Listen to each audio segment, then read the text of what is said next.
The vast majority of your training on this program revolves around conducting quality fundamental analysis and understanding what type of impact specific market events are most likely to have on the related currencies. A lot of people join our program after being trained heavily in the arts of technical analysis with the perception that fundamentals are difficult to understand or hard to grasp. The trading strategy that we're going to look at in this video is definitely more technically focused, quite simply because it's designed for times when there is nothing fundamentally happening. This is a short-term strategy and something that could be identified most closely with the style known by many retail traders as scalping.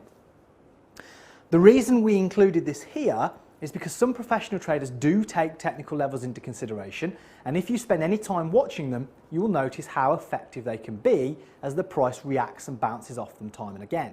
The trick to making money from these bounces, though, is in having a thorough understanding of what is happening fundamentally first and foremost, because it is this that drives the prices over anything else. So what do we mean by technical bounces? The concept is very simple to understand and consists of the price hitting certain levels, at which point the price move reverses and the price bounces off the level in question. The reason that these bounces occur is that the levels are usually places where a lot of traders have orders waiting to be entered as soon as the price reaches them. When the price gets there, the sheer volume of orders being triggered is enough to temporarily cause the current direction in the price to be reversed. Understanding what constitutes a tradable level is of course pretty important. But before we get into that, the most important part is to make sure there is nothing going on or even coming up fundamentally to put our trades at risk. An example of the best time to trade this style of strategy is during the Asian session, when there is light volume and there are no upcoming risk events on the calendar that could start generating volatility. As a final precaution, it's always very wise to have the audio squawk on in the background so that if there's anything that does happen unexpectedly, you'll be alerted immediately and can take action to protect your positions or even change your style and take advantage of incoming news. The latter is how a professional trader at a firm would act, and it's also the most profitable manner in which to approach the markets. So assuming you have all of the fundamental analysis in place and you're happy that there won't be too much volatility on the pair you want to use, the next step is to start looking for these key levels to trade. This brings us back to the question of what a key level is and how do we know whether or not there will be a bounce from it. Identifying key levels is relatively simple, and we'll begin with price levels that have recently generated a bounce. It doesn't matter which way the bounce happened. For example, the price may have fallen into a level and bounced up, or risen into a level and bounced back down. The main thing is that there was a clear reaction that you can see when looking at a price chart. These types of levels are good because the market has already proven that it paid attention to it once. So it's a good chance of getting a similar reaction the next time. Very solid examples of recent levels are the high or low of the previous trading session. These can be very significant levels. Another type of key level is something known as psychological levels. These levels include price numbers that the market's human brain may naturally find significant and use as a reference point for placing its orders. Very common psychological levels are any price with a double zero on the end, such as 132.00 or 156.00, and also 50 levels such as 132.50 or 156.50 and so on. After some brief analysis of possible levels, you'll notice that a lot of them, and it's very difficult to pick the best one to trade from. Trading them all isn't practical, so you need some kind of filter system to pick out the best levels. The way that professional traders filter these type of levels is by looking for the ones that have more than one reason to trade from them. We call this a confluence of events. And this basically just means that more than one thing is at a specific level. Looking for confluences brings us to our next set of levels. And these are things that can be used as confirmers for recent levels that we have just covered. A confirmer is something new that wasn't there before, but that now lines up very well with an old psychological level or previous reaction point. Confirmers can include things like daily pivot points and Fibonacci retracement levels. If you are not familiar with these things, then it's definitely worth doing some extra research, because although they are purely technical concepts, the fact that so many traders watch them can make them significant. A lot of retail traders will get drawn into these types of concepts because they appear so simple and easy to trade. The drawback is that if you simply go away and try and trade straight off a pivot point or Fibonacci level, then you will soon get frustrated because alone they can be quite inconsistent. So what do? Remember, these two things and any other purely technical tool should only be used in conjunction with other concepts. Otherwise, you'll get frustrated and feel like giving up. So let's take a quick look at both of these tools in more detail, starting with Fibonacci. This tool is based on a mathematical formula discovered by Leonardo Fibonacci hundreds of years ago. And the interesting thing is, this formula is consistent throughout nature and the universe. Part of the formula is based on certain ratios. These ratios measure the distance between 2 points. For example, in nature, it could be the distance between the branches on a tree, or in the universe, it could be the distance between galaxies.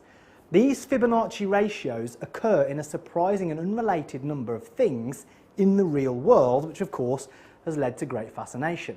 Traders gravitated towards this concept because Fibonacci ratios are also found in elements of human behaviour. So of course the gurus and educators looking for ways to simplify trading took the concept of Fibonacci, generalised it a lot into specific numbers. They then created a tool that could display these numbers onto a price chart as places where human behaviour would supposedly draw people in and encourage them to trade from. So the final result was the Fibonacci retracement tool. The tool is drawn onto a price chart and then it displays a few different levels called retracement levels. They are called retracement levels because when the price moves in one direction, it normally stops and then reverses back in the opposite direction. This happens when traders are taking their profits and there is a temporary oversupply of buyers or sellers. But the fundamental move hasn't changed and the market is still looking to trade it in the same direction. So when the price reverses or retraces, as it's also called, traders look to start buying and selling in the original direction again at a better price. The Fibonacci tool is designed to help traders know exactly where they should be looking to get back into the market at a better price. The idea is that so many traders are using the same levels that it causes the exact move it's supposed to predict, kind of like a self-fulfilling prophecy. Now, of course, this concept has been massively oversimplified by educators trying to lure the impatient, inexperienced retail traders into buying their products. But the general idea does have some merit, especially when we use Fibonacci retracement levels as confirmers to the other key levels we identified. So if you want to trade bounces, you first need to identify a good level. Then you need to draw the Fibonacci retracement tool onto your chart to see if a retracement level matches up with your previous identified key level. If you get a match, then you have a confidence level and it can be traded. Pivot points are almost the exact same thing in terms of them being oversimplified by trading educators and becoming an almost self-fulfilling prophecy. The difference is in how they came to be used as a touted trading strategy in the first place.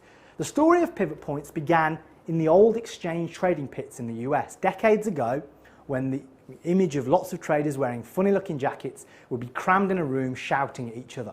This is how trading was conducted before the advent of computers and the internet.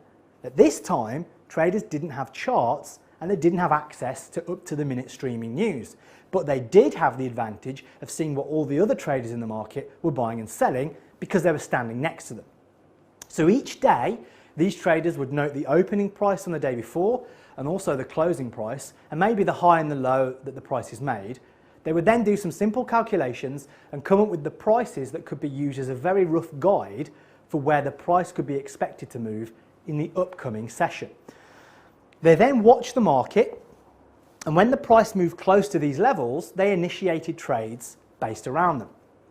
Again, educators later took this concept, oversimplified it to appeal to retail traders by doing the same calculations as the pit traders and then plotting these prices onto a visual chart so that the retail traders has a really cool, easy to see level to trade each day. The problem was that when the pit traders used the levels, they also had a very deep insight into what the traders around them were doing and could not only figure out the mood of the market, but actually feel it because they were all crammed into the same room. This made these levels much more useful, but they were never designed to be a standalone trading strategy. But as with Fibonacci, they do have some merit and can be quite interesting levels to watch when used in line with solid fundamental analysis and in conjunction with previous price levels that have recently been proven by the market. The most interesting thing about pivot points, apart from the fact that they give us specific price levels to look at, is that they also give a rough guide as to where the market expects buying and selling to take place. For the sake of simplicity, let's call them buying and selling zones. So if the price is in the selling zone for that session, you can start comparing this with your fundamental analysis and any key levels that might also be in this zone to create a really solid confluence from which to trade. So now we know about those two concepts and we have a selection of key and confirmer levels. The next step is to simply look for a combination of these two types of level occurring at the same price. The more the better, because that increases the probability of a bounce happening, but 2 is enough. The next step, once we have that, is to trade them. Now the general idea is to enter with around 5 pips of the level, use a stop loss and target of around 10 to 15% of the average daily range. Remember, this is a short-term scalping. If you need help finding the daily range, then Google has many free resources and your coach will also happily help you. As with everything, the best way to become proficient with this type of opportunity is by practicing and getting continual feedback from your trading coach, and over time, by doing this, your results will definitely improve.